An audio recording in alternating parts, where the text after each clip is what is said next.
Hey, welcome. Hello. Here we are. What's the date today? 13th of September 2023. I had to think then. I had my head in 2024 lately, planning airfares and retreat stuff for next year, so it's easy to start imposing the wrong year date. But it is 2023 and it is September, and here we are. This is Chat with Matt. Half an hour or so to talk about whatever's going on for you, whatever you are interested in, and whatever you think might serve you in moving forward, you or others or the collective consciousness in general. We've got a new moon coming up in just over 2 days' time, just over 48 hours' time. I think it's happening at about 1:30 p.m, just after lunchtime in 2 days here in New Zealand, Friday. And it's 9 a.m. now, so add 4 hours onto 48 and you're pretty much there, wherever it might be for you in your time zone part of the world. Pretty full-on new moon. A lot of opportunities for new beginnings. Very powerful as far as I'm feeling it. The interesting thing about new moons, which represent new beginnings, a new cycle, is that preceding new beginnings, there are old endings. And I'm pretty sure that's the poster I put on last night. Yeah, exactly. There I am. That's in Itataki a couple of years ago. There's the poster there. Me sitting on a sandbar in the lagoon. And it says, every new beginning is preceded by an old ending, allowing empty space for the new to emerge. If you want space to grow, you have to let old stuff die. And that's what a lot of us are in the process of doing. Of course, it's not just this new moon that's instigating that. There is a global or collective move for purification, for letting go of our history, our limitations. I've got itchy nose, by the way. I've got hay fever. I've got itchy eyes as well. Something is well and truly irritating me, and I'm choosing to let that go as well. There's a lot of other stuff, right? There's a lot of old endings going on. I'm personally letting go of some, what could I call them? Unrealistic expectations, maybe. Hopes and desires that I recognize are unlikely to be fulfilled in my current iteration where I am at life at the moment, and thus hanging on to those desires as if they are needs. And this is where it becomes iffy, when your desires become a need, when your hope is driving you, then you're likely to create a lot of pain and suffering in your life through the act of unmet expectations that then create frustrations and anger and disillusionment and disappointment, right? So, as the Buddhists sort of talk about, letting go of these desires is a pathway towards more easily achieving happiness. Not that you have to let go of all of your desires to be happy. I don't believe in that at all. But if you recognize that certain desires are creating this disempowered relationship, then you've got to do something about it. And one way forward is to let go of these desires, to allow them to die, which then actually creates space for something else or something different to emerge and replace it, which something might be more expansive than what you had, quote unquote, historically hoped for, or were trying to achieve in some way, dreamed of even. So that's a difficult process. Involves, letting go of or bringing up or experiencing a lot of grief around letting go of long-term hopes and desires, or what you might have labelled as a perceived. You wouldn't have labelled it perceived. You would have labelled it as a need. Something that you need to achieve in order to be happy. Can create a lot of contraction and a lot of problems. Anyway, I've got a question that's along a similar path to that Michelle asked. She said, "Hi Matt, I want to know how to get rid of," which is always an interesting way to term it, "how to get rid of the identification I have with I'm not good enough." I'm not worthy, or the I'm not worthy persona. I realize it's an old programming, old habits. It's always there, and it's holding me back from standing in my truth, because after making a decision for my own best interests, life will bring me challenges that sends me down the rabbit hole of trying to process if I handled the situation properly. I lose myself here and become this pathetic, compliant person. I want this to stop. Awesome awareness, sister Michelle. I think there's a lot of good in this level of inquiry, and I think there's a lot of potential and opportunity in this stronger intention to step out of this relationship and quote unquote stopping this, disempowered relationship with the I'm not good enough template or persona or program is probably a better way of calling it, right? To choose to stop identifying with what you already know is a program, because you've said, I realize it's an old program. So it's a program. And the point is to stop fighting it and to just gently expand out of it. And I know this is hard, and I know it's not a very satisfying way of proceeding, because we kind of want to stop it and have it go away, and therefore we don't have to face it again. And in my experience, nothing that's as ingrained as these types of personal habits, like I'm not good enough, way of reacting to the world and every disappointment that comes your way, is not like, no one can really just click their fingers and take that away. No amount of sort of hypnotherapy or white man's magic or ayahuasca ceremonies or anything can really just take it away. Sure, we can all have realizations and experiences that diminish its influence, help to bring more clarity to the program so that we can hold it in a more empowered relationship to ourselves. The program is now, we are more empowered in dealing with the program and how it shows its face, because we've had certain experiences that diminish its truth in our field, diminish its hold over us, and thus its influence. So it is always there. I'm the same. It's always there. And how do we work with it? And so what you as you went on to describe, you make a decision to stand in your truth because it serves your best interest. And then, of course, you're going to be challenged. You're not challenged by the universe to see if you really want that. It's energy mechanics, right? When you choose to stand in your truth because it really serves you, you are going to shake loose the energies in your field that oppose that, right? That have been laid down in the formation of this program and after the fact, after this program has been functioning for so long, many lifetimes in your field, we've had many experiences that validate the program, that I'm not good enough, right? So in choosing to step beyond the program and make a choice that's actually more empowered and more affirming for your own benefit, for your own life, for your own passions and goals and desires and purpose, then you're going to shake some of this stuff loose, because it can't stay comfortably hidden in your field anymore when you're making such transformational choices. So this is a very, very normal part of the process, and not something that you should feel is bad or wrong, or that you're being attacked or even tested by the universe. You're not really being tested by the universe.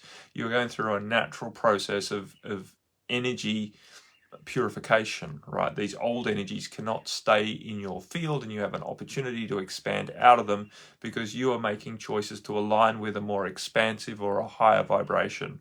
So then the big issue is this idea that life will bring me challenges that send me down the rabbit hole.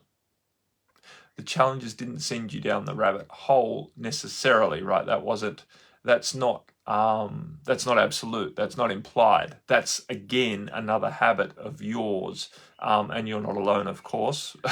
You're not alone at all, of course, and this is very normal, that many of us, when challenged by a situation that is basically the energy of our old past coming up, when we choose something more expansive, go down a pathway, which you could call a rabbit hole, of then trying to critique ourselves, right? Those of us who've already got a low self-worth template active in our field are very quick to be critical of ourselves and the way that we handle any particular situation, especially challenging situations that challenge our normal. So you've made a choice to do something more radical, more self-empowered.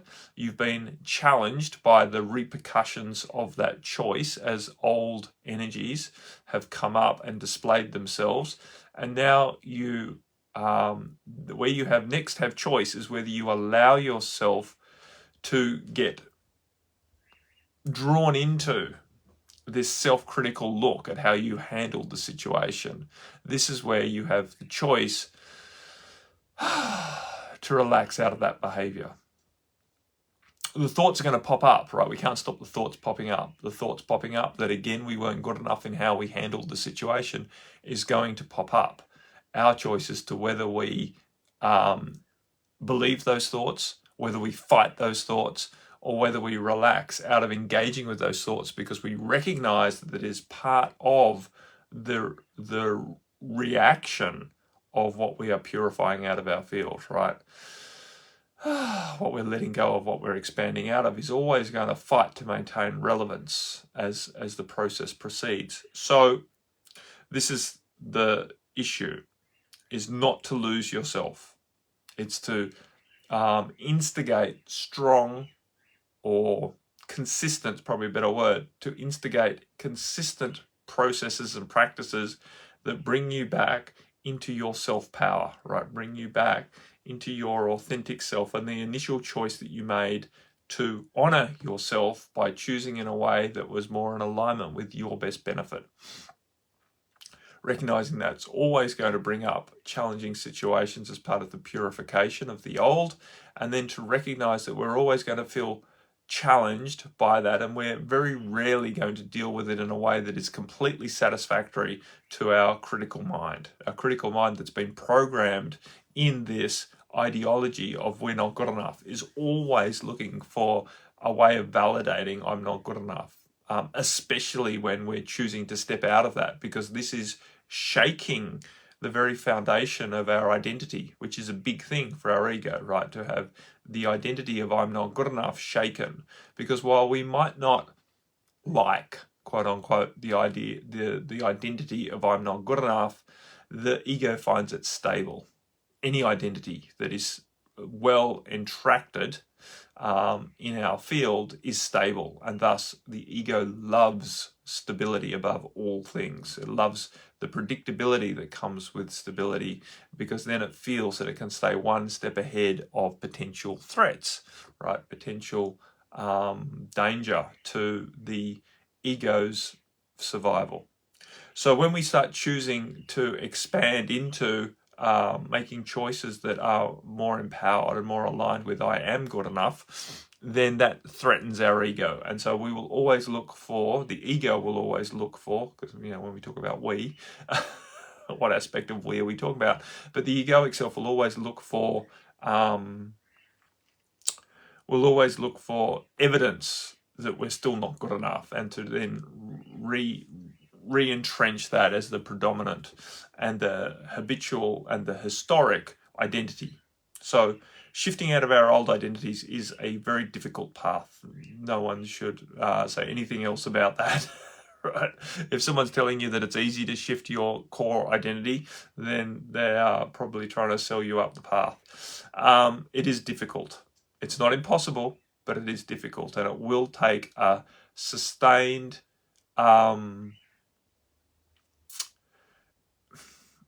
effort. We'll use the word effort. It will take a sustained intent. It will take a sustained commitment and dedication to yourself to evolve and to expand. Of course, evolution is always taking place. We will always slowly evolve, of course. But if we want to evolve a little bit more quickly, then it is going to take some direct intent and some difficult actions, and those difficult actions are going to have difficult reactions. That's just the nature of it, right?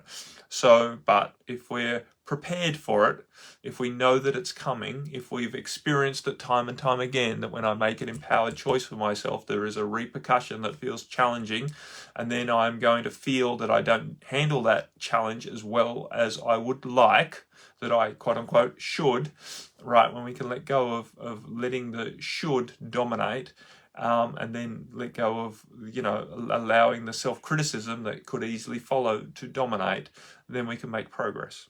And then this is the thing, right? So the only way to expand out of allowing the sort of pathetic compliant person, the fact that you recognize that the old compliant person that you were is now pathetic, is a good step, right? Because for many, the compliant person is safe and virtuous, and you could use other labels like kind and compassionate, right? This compliant person is good, right? Good.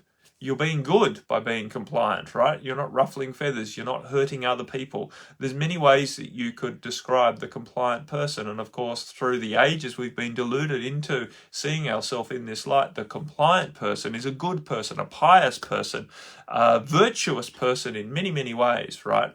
But now you're starting to see that it's pathetic. And this is a big step in you moving forward. And rather than pushing your vibration down with this label of pathetic, you see that you are not pathetic, that aspect of compliance, right, is pathetic. You're not standing up for what you're truly here to do. You're not standing up for your soul desires, and you recognize that that behavior is pathetic, and you're choosing to do something about it. Now, you have to be patient as you go through the process of doing something about it, because it's just not a quick fix, right? It just doesn't go away with one decision, right? I'm standing up for myself and that's it, right? There's no more self-criticism in your head. There's no more challenges that rock you. That's delusional, right? You are going to be challenged in your decision to step into a more self-empowered version of yourself, into a more aligned version of yourself, and that is just part of the process. And you have to be willing to go through these difficulties of this transformation, and you have to also recognize that at every step of the way you have choice. You have choice as to how you see yourself. You have choice as to how you talk to yourself. You have choice as to what you align with. You don't get choice as to what thoughts pop into your head, right? So don't make yourself wrong when self-critical thoughts pop into your head, but then you have choice as to whether you agree with them, whether you fight against them, which is also not great because what you fight against you feed, or whether you expand out of them, right? Whether you recognize them for what they are and call them for what they are. Oh, purification. These are the old thoughts coming up because they're scared of dying. When you talk to yourself in this way, when you take your power back and call out these self-critical thoughts for what they are, right?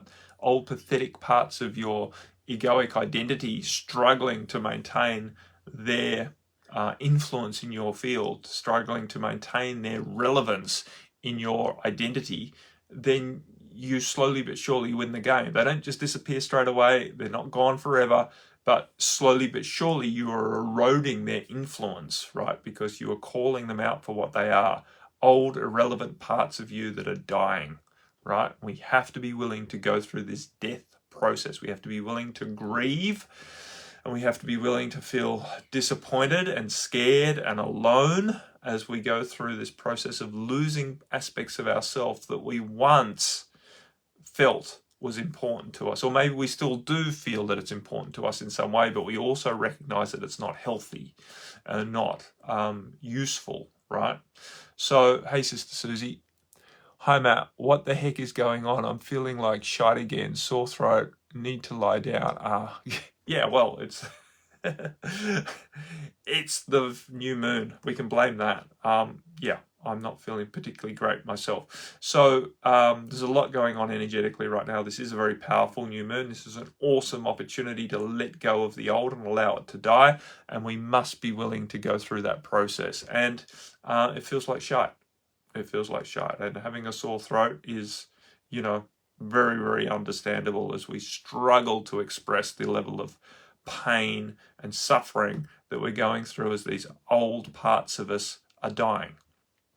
Old parts of us are dying, parts that are no longer necessary, but yet we're still quite close to them, you know, because they've been part of our makeup, our identity for so long, part of our inner family for so long that when they go, they still leave a hole. And so this death process is a hard process, you know, even though we know that these aspects of self have lived out their useful life, it's still hard to say goodbye to them, and it's still hard to go through this process of purification, this death, and the subsequent void that comes on the other side of death, right? This lack or this loss sensation.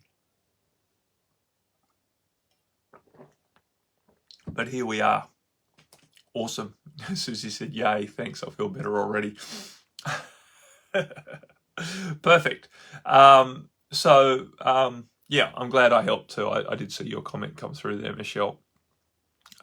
So I'm happy that you have found that explanation clear and useful. Yeah, Susie's also indicated what I've been feeling lately and has been really, really strong in my field. I felt quite frustrated and angry yesterday about the state of everything. I think this is very, very strong energy that's up right now, and I'm choosing to let go of about the state of everything, and I'm just choosing to go with I feel quite frustrated and angry. There's a lot of frustration, anger, disappointment, disillusionment, what the fuck's the point energy coming up at the moment. Susie said, even though I'm usually quite philosophical about everything. Yeah, I think a lot of this frustration and anger has to come to the surface right now. And we have to make peace with it. And we have to let go of the idea that it's wrong to be angry and frustrated because, well, obviously our needs have not been met lately on this planet. And by lately, I mean over the last few thousand years. So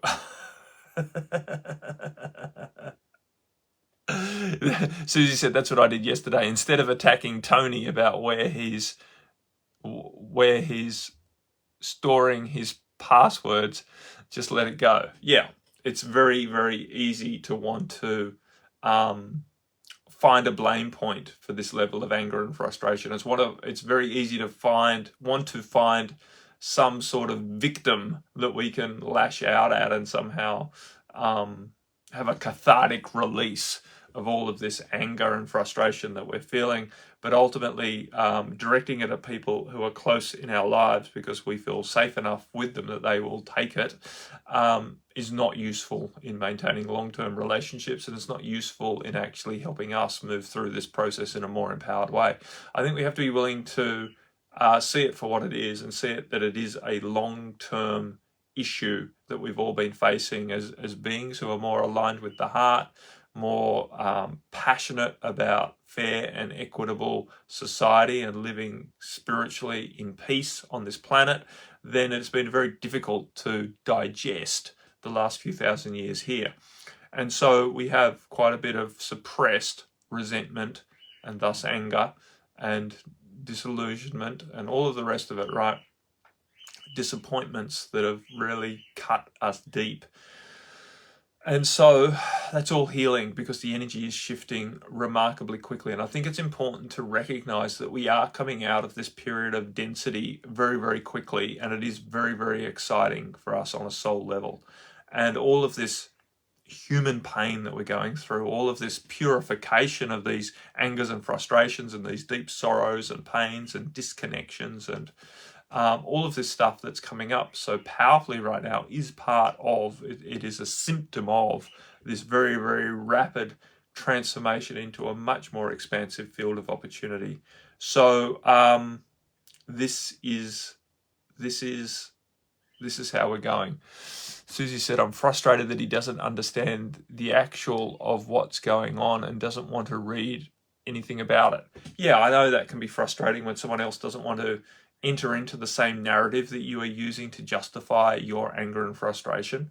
But ultimately, he's doing what best serves him in moving through this very same process that you are going through. He's choosing to do it in a different way. He's not picking the same blame points that you are to hang this anger and frustration on.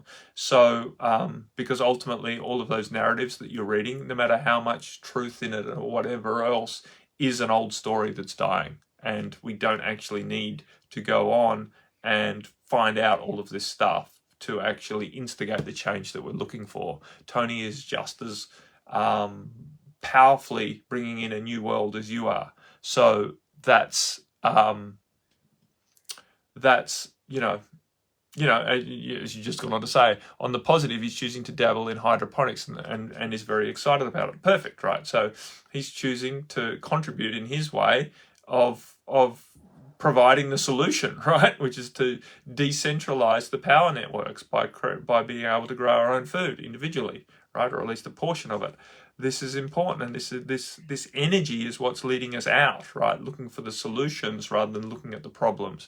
Because the more that we keep reading and going down that particular rabbit hole of seeing how bad everything is, it's very hard to maintain an empowered, positive vibration. So excitement and passion about decentralizing and taking responsibility for ourselves is a much more useful vibration to embrace. So, and it doesn't, and we get to process that anger and frustration in a much more easy way from that, right? Rather than really twisting the fucking knife in our gut by reading about it and educating ourselves through all sorts of secondhand information about how bad it is, right? So there's a lot of wisdom in people who are choosing to do it in a simple way. And yet it's frustrating when you feel that it's important to dredge up all of this shite, and he's choosing not to, then it's easy to get frustrated with him. It's easy to feel that it's not fair that he's skipping out of what you are choosing to do. But ultimately we're all at choice, and he is, there's no necessity for us to dig into the shite that you're choosing to dig into. And it's also not wrong for you to do it as long as you're able to do it in an empowered way where you recognize what you have to digest if you're willing to become aware of just how bad it is out there. So, yeah. Susie said, yes, it is. He is, and it's nice to see him happy and excited, right? It's nice to see him happy and excited, but you're also frustrated and in some ways jealous that he's choosing to be happy and excited, and and you're angry at all of the shite that you are exposing yourself to. You're choosing to expose yourself to it. And I'm not making you wrong for that. I just want you to take responsibility for the choices that you are making in going down that thing. And for some people, it's really important. And I'm not saying that it's not important for some people to go down that pathway and to become very, very aware of how bad it is. It's a big part of potentially their healing, but not everyone needs to go down that path, and we all get to choose for ourselves whether we need to expose all of this to ourselves to move through it and beyond it, or whether we can just choose to accept that it's there and not need to go into the details of it and choose to focus on the solution, or even better, choose to focus on the outcome rather than get caught up in the problem. Because those particular problems, it's very hard for this little pea brain to identify a solution to it, right? It's very hard to see how we can solve these big problems, and that's why we get angry and frustrated, because then we feel that our fundamental need to live in a better world is not being met. But the point is, we all live in our own individual world, and I know it seems wrong to put the blinkers on and not look at what bad stuff's going on around us, but that is the way to elevate our own vibration, and then that elevated vibration actually affects, in a positive way, all of this bad stuff that's around us, and we actually transmute it through our collective vibration rather than try and solve it with our head by diving into the problem and then trying to find a solution to it. As Einstein said, it's impossible to solve problems with the same brain that created them, or the same mind that created them. So the problem is when we start reading into and educating ourselves around these problems, we bring our mind, our operating level, down to that vibration. To understand something, we need to align with it. And so when we choose to understand all of the bad shit that's going on, we are basically feeding it through our alignment with it. If we choose to just recognize that there's bad stuff there, but to stay our path and stay more highly vibrating, then we actually, in many ways,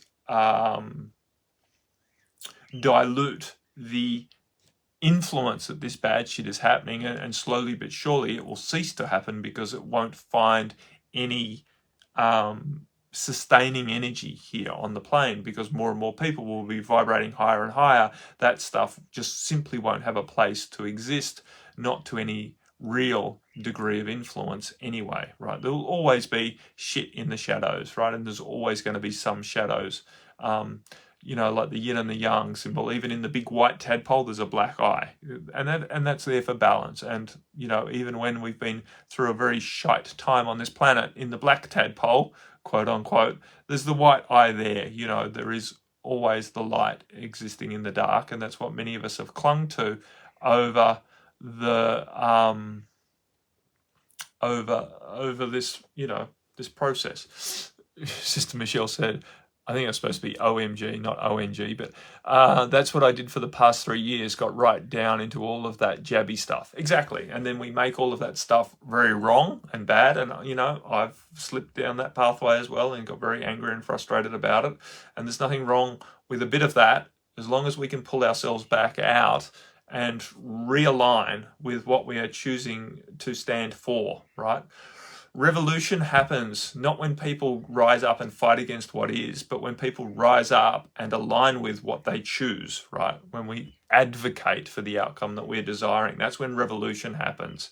It's not about fighting what is currently wrong. It's about standing up and advocating and moving towards what we choose instead. And this is where we have to remember to keep realigning our energy with what is the outcome that we desire, rather than what's wrong and, I don't know how to fix that.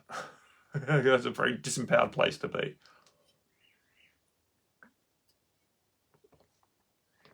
Anywho, my friends, that's pretty much my half-hour chat with Matt done and dusted. So, awesome. Thank you very much, Michelle and Susie, for stimulating the conversation. And I look forward to meeting you all again next week. Same place, same time, here on this platform.